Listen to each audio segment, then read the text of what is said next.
very swiftly the second half of the day, and we still have some really very interesting ATEA speeches and panels. So right now, we're going to switch the order around. If you're looking at your agendas, we're going to invite Suuchi Ramesh to come up and speak. Suuchi is the founder and CEO of Suuchi Inc.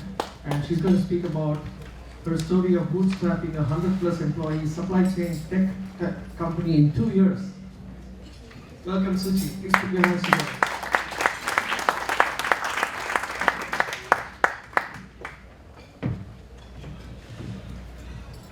Can everyone hear me?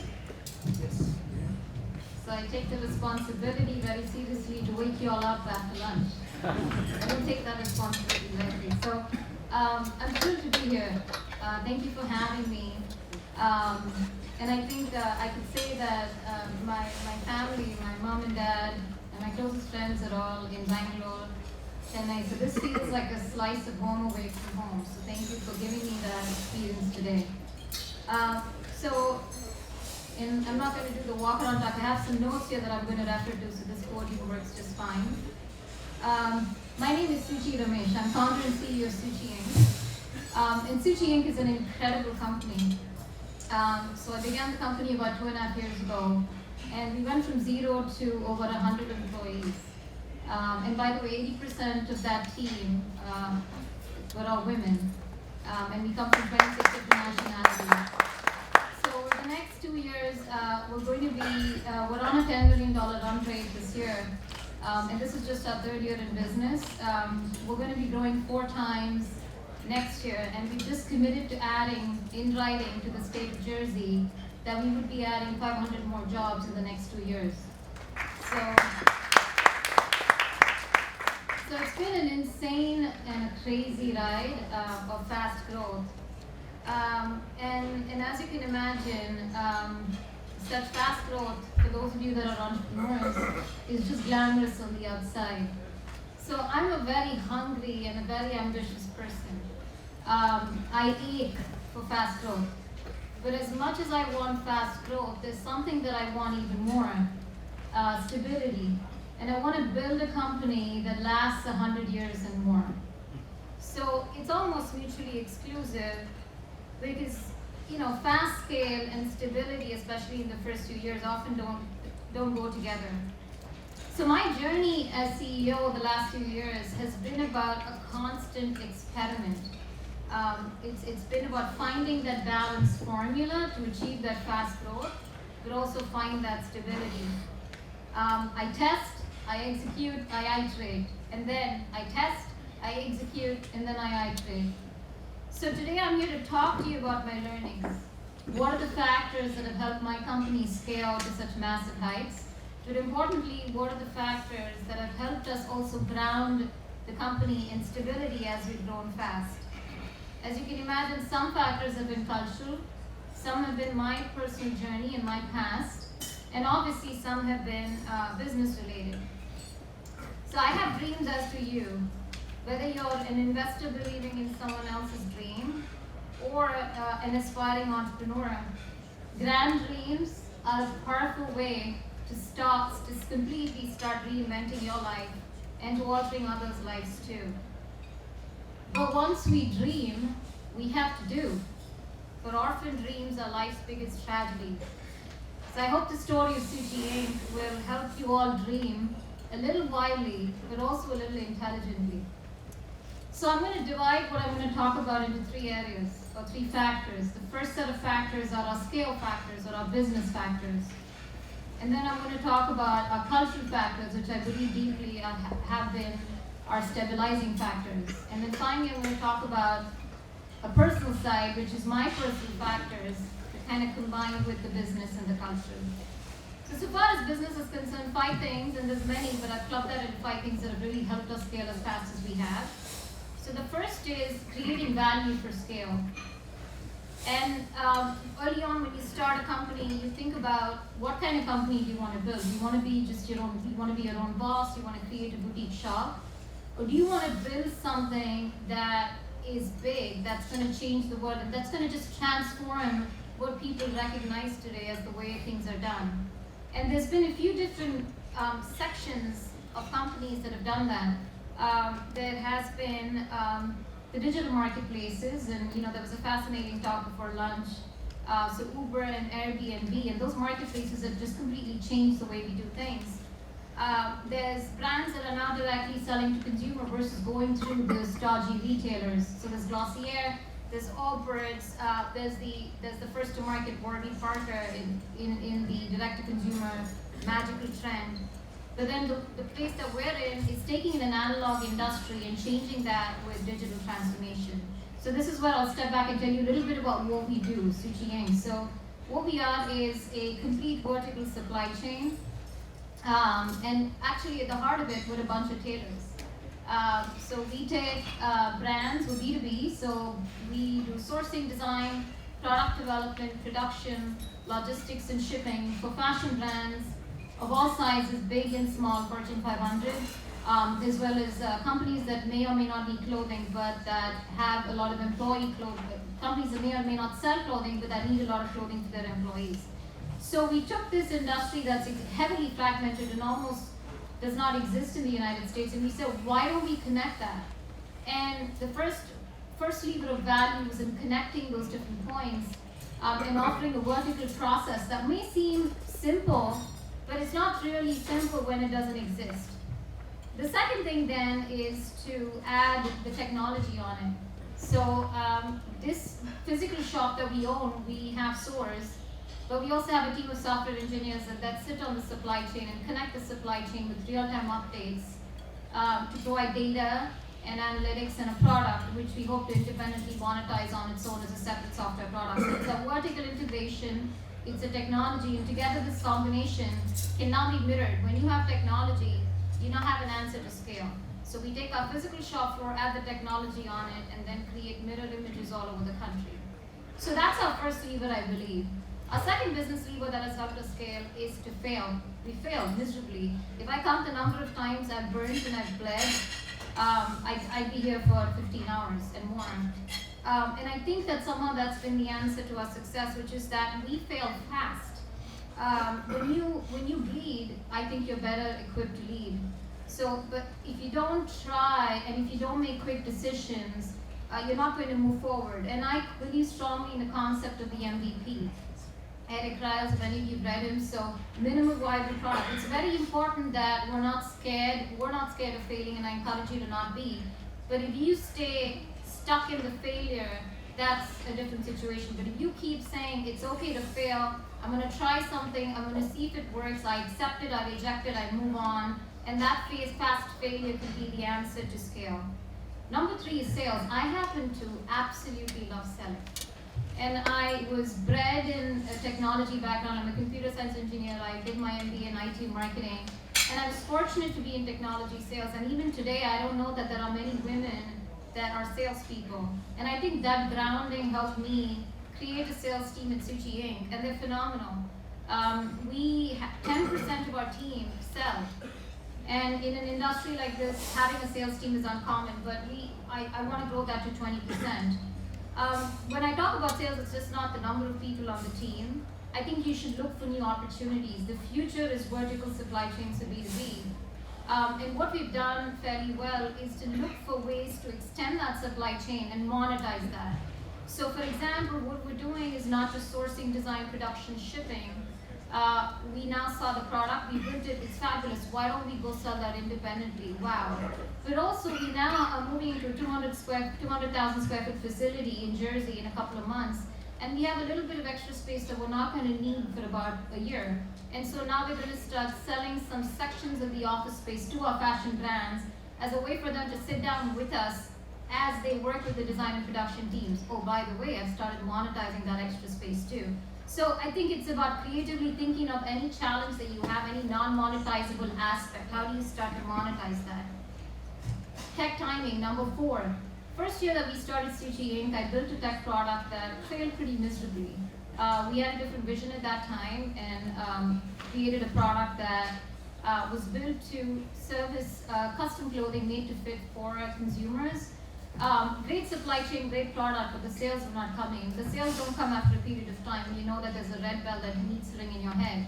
So we put the tech to rest, focused on the product, and now we have a technology that's immediately monetizable because it was built by listening to the customer and building based on what he or she wanted versus just building a glamorous product before the customer was understood or before there was a market product fit. So the timing of the tech that you build is very, very critical. Any business today, you're not going to be existing if you don't have a technology that's digitizing your offering. However, you should not have a technology just for the sake of it. It has to be something that plays very organically with what you built, as well as something that's built around your customer's needs so that it's monetizable right away. And finally, as I talk about what our scaling factors have been, give me 1 second here. It's VC money. So of course the topic of this talk is bootstrapping. So I put all my money in skin and bones and then some. Someone just told me at lunch that I look really scrawny. It's because I bootstrap. You know, I've lived on bananas for 3 years. But true story. But she said that the coat that I have on makes me look a little plump. Thank you. But not taking VC money in many ways helped us scale faster, and it seems like a counterintuitive point to make. Because you look at the companies that have scaled really fast, they take VC money, they pour that into marketing, they pour that into acquisition, and somehow I feel like it almost sets you up for the opposite of success. Because when you take a while to build success on your own and on your own money, you know how to better manage money when it actually comes to you. So I feel like when the VC finally comes, which they have to, I could respect their money more, and I'm going to respect their involvement more because I know how to spend their money because I've spent my own money so far, right? And so I do think that scaling fast doesn't necessarily have to come by taking outside money. We've scaled really fast. I bootstrapped the company till about January. In January, we did our first convertible round at 25 million, and we just sold 1%.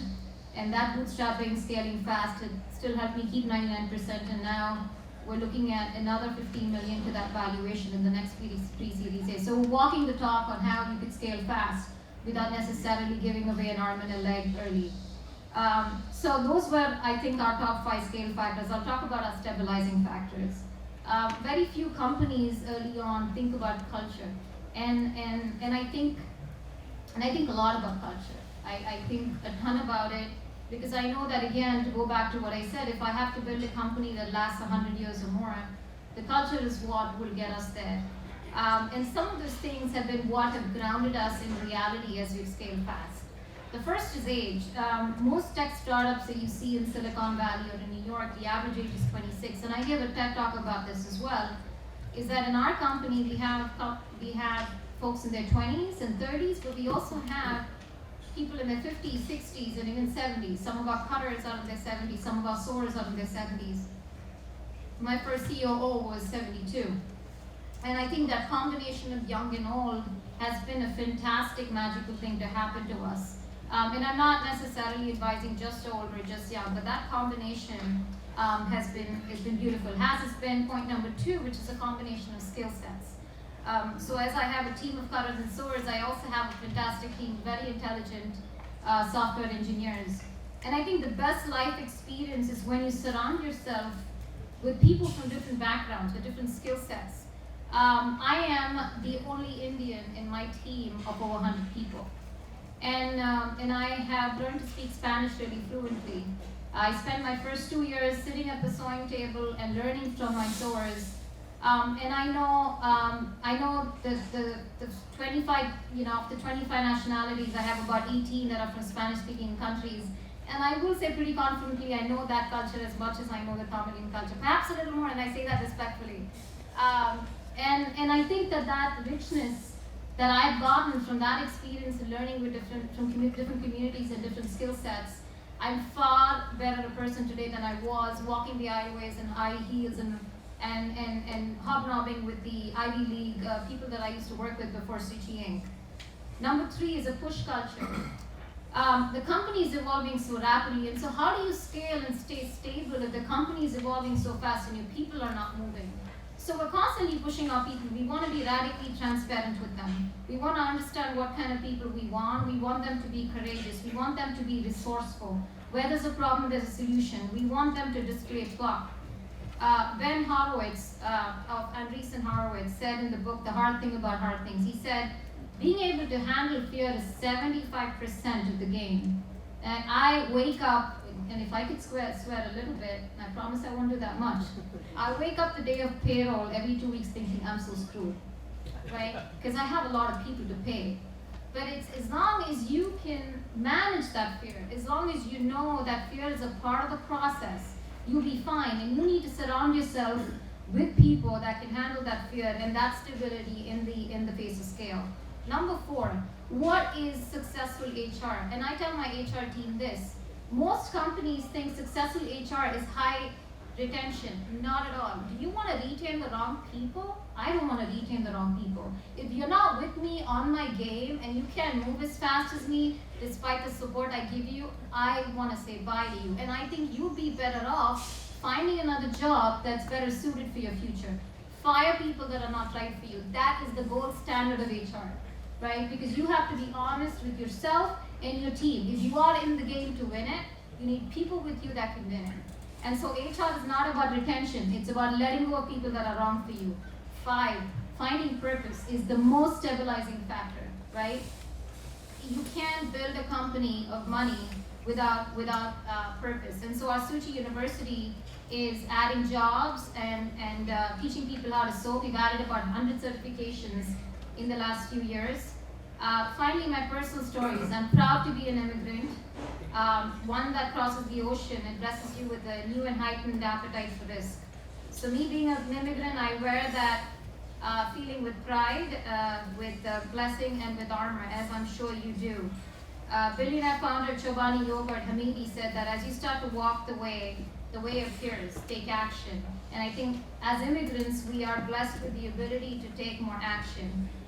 Number 2, I was very naive and foolish. I didn't come from fashion or manufacturing. I came from tech, and that foolishness helped take steps that I would not have done otherwise.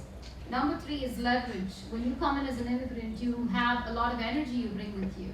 I felt very lonely and isolated and sometimes very insecure being an immigrant. But if you channelize those fragile energies to something positive, it can become a huge boost and the fire in your belly. Number 4 is training. My worst fear is drowning in the swamps of mediocrity.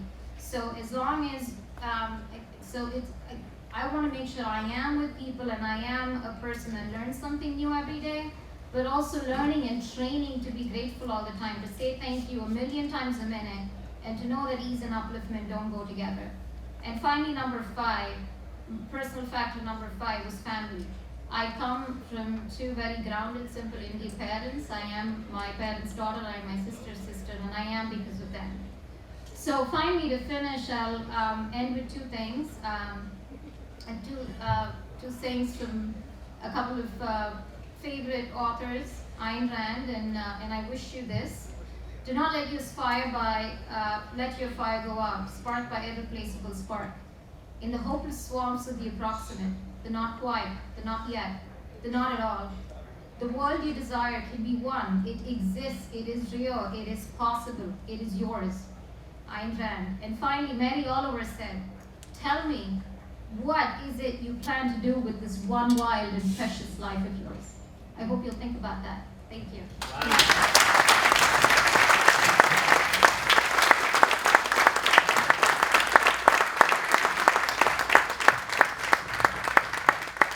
Thank you, Suuchi. Please accept a plaque of appreciation from Ram Nagappan. May we have the photographer here, please? Listen, that was after lunch. You just kicked us in the butt, and I was thinking, I know you said swear, but I just used one. I did too. You're fired. I was like sitting in the chair thinking, wow, how is it to work for Suuchi? But I think it is fantastic. Great job. And wish you all good luck.